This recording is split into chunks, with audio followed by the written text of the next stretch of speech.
Hello Kai, welcome to my kitchen, Claire's kitchen. I said Claire's kitchen in the previous thing. Don't make me cut it and start again. This is my second take. It's going well though, isn't it? Kai, today we're going to, or I'm going to, and then you're going to, I think that's how this is working, going to make Nigella's Nigella's totally chocolate chip cookies. These are fabulous. I'm very glad that these are the ones that you picked out. They can't go wrong, and they do no wrong. They are totally worth it. Right, so I'm going to move the book over and we are going to start. Now I have done what I did before because it brings me joy to prep all the ingredients beforehand. That is not something I'd usually do, obviously. I'd usually work out halfway through cooking that I don't have enough ingredients and then style it out. A bit like I did when I was preparing. So you'll see here, for example, these are supposed to be all little chocolate chips. Turns out I only have 125 grams of the 350. So I made them up with some truffles that, Duncan, I hope you realise I've made it up with the truffles that we had. Yes. So I made them up with the truffles that we have because you can make it up with anything. I could have made it up with nuts or raisins or sultanas or fruit, but since it was a totally chocolate cookie, I felt I should be faithful to the concept, so I've just found other chocolate in the house, of which there seems to be plenty at the moment. I made it up with those. Right, so we have got 125 grams, first of all, of dark chocolate that is going to be melted.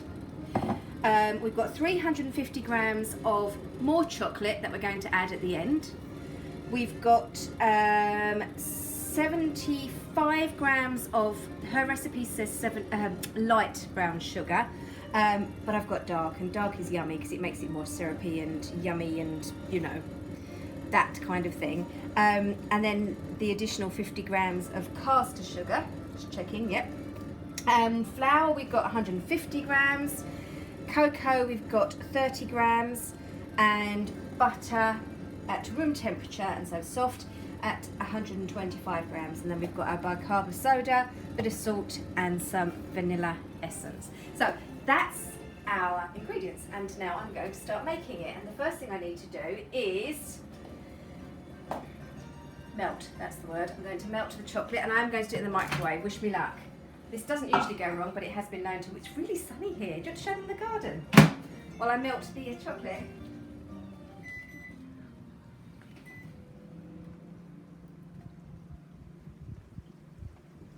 We bought the umbrella today. It's very exciting. When I say we bought it today, we bought it drunk a couple of nights ago, and then it arrived today.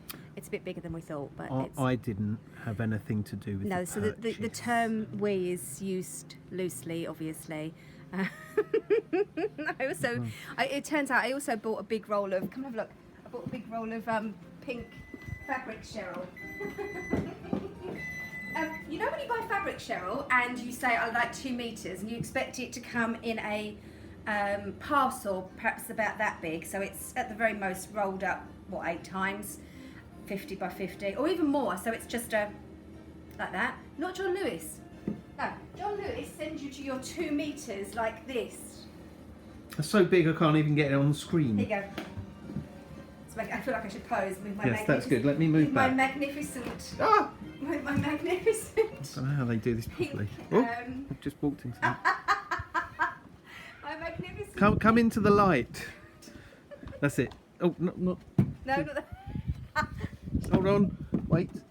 I'll cut a bit here. Oh, I'll do some editing. Wait. I should have kept my shoes on. There we go. So my magnificent.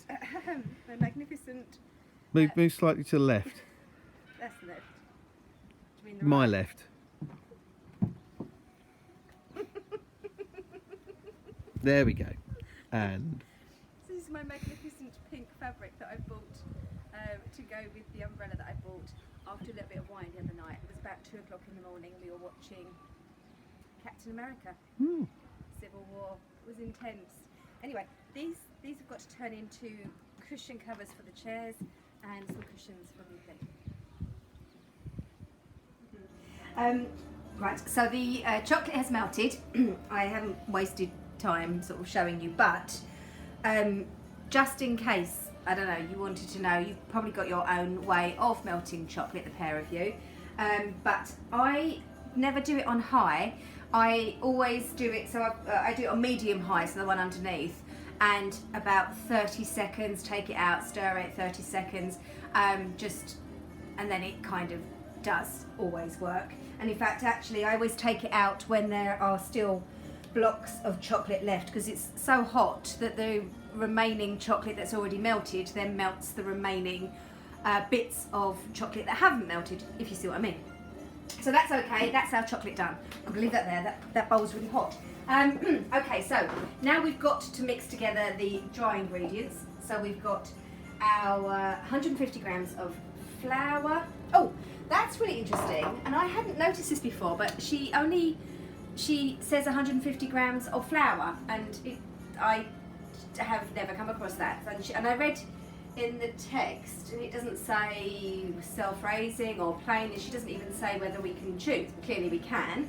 I went to the introduction, because often in cookbooks, if they just say eggs, or they just say, make an assumption in the cookbook, then in their introduction they might then explain that actually all eggs are large or all eggs are medium, and so on and so forth.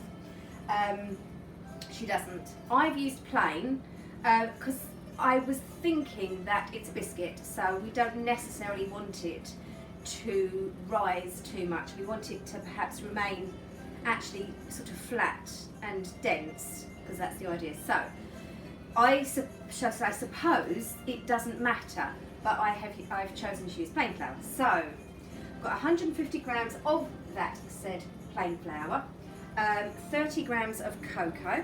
She says civet, which you can do. I seem to have acquired really fancy organic cocoa, which is as fine as can be. Clearly, there was no other cocoa, or it was from our friends Adam and Marco's Ocado shop, and that's all Ocado sell. So we have 30 grams of very posh organic cocoa, which I didn't bother sieving. I think we pay for Ocado to do that. Then we have the 75 grams of brown sugar and 50 grams of caster sugar. And then we add a little bit of salt. How much does she say? Half a teaspoon of salt. So there's half a teaspoon. There we go. And 1 teaspoon of bicarbonate of soda. What's the purpose of bicarbonate of soda? I don't know, don't ask me that. I think it helps. It is a raising agent as well. But I don't know how it's different from baking powder. And sometimes you have plain flour, and then you have baking powder and bicarb soda. And I know that, just watching people on the TV, they say, Duncan's pulling a face at me in the background. It was a signal to move on. I know, but if you can edit this, I thought you were genuinely interested. I was trying to be like Jamie Oliver's producer. I didn't know that. Right, okay, right, I'm putting on my itchy nose. Bicarbonate of soda. I'm sticking that in one, so I'm doing Well done. 2 of those. But genuinely, I don't know what the bicarb soda is. Anyway, I think it has a raising thing. Right, let's give that a mix.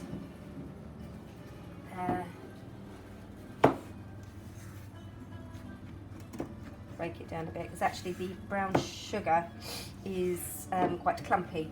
It's okay. It'll unclump when we mix.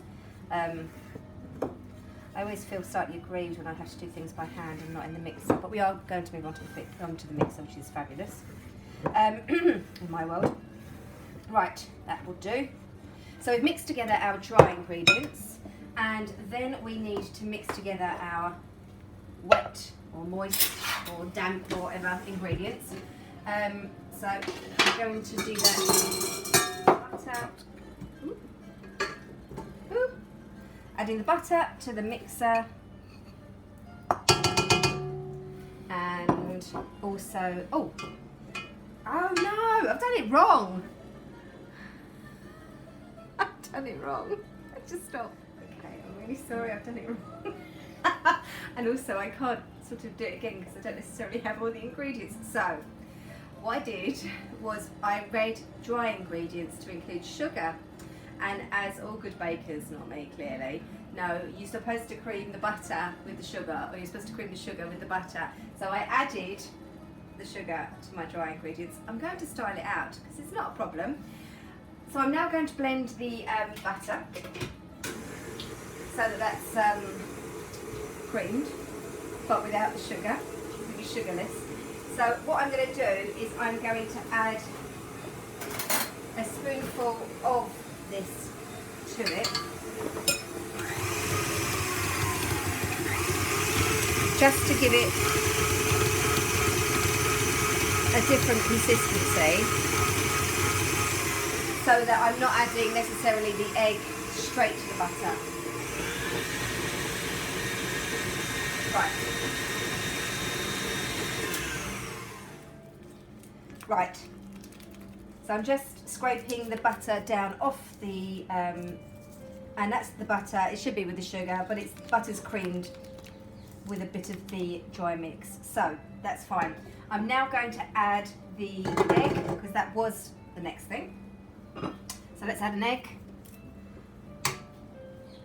And also we will add the teaspoon of vanilla extract. It's all going terribly well. It's fine. It's absolutely fine. I mean, to be fair, Nigella generally bungs most stuff in, and as Duncan kindly just pointed out, she probably gets loads of things wrong.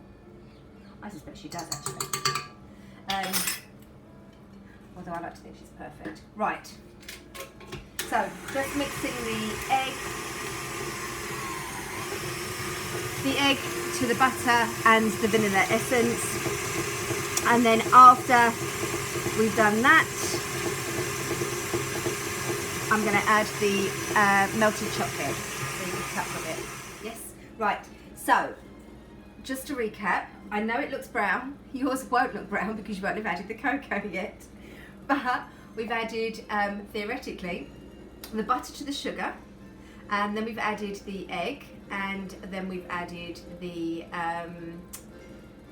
vanilla essence. It's like a test, isn't it? And also, that's it really, isn't it? That was how we should have done it. So we've done that. And now what I have done is I've added a few teaspoons of this to bulk it out at this stage. Now I'm going to add the melted chocolate. So, melted chocolate goes in.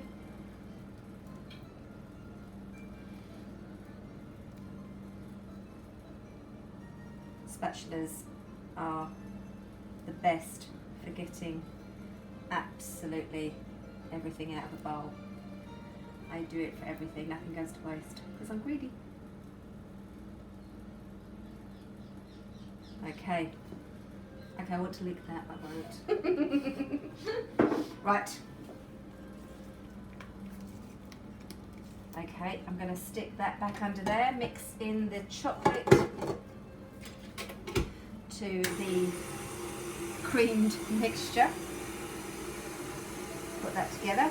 How long are you mixing it for? Oh, just until it's blended. Okay. What are we adding next? And then we're adding the dry ingredients next. Right. So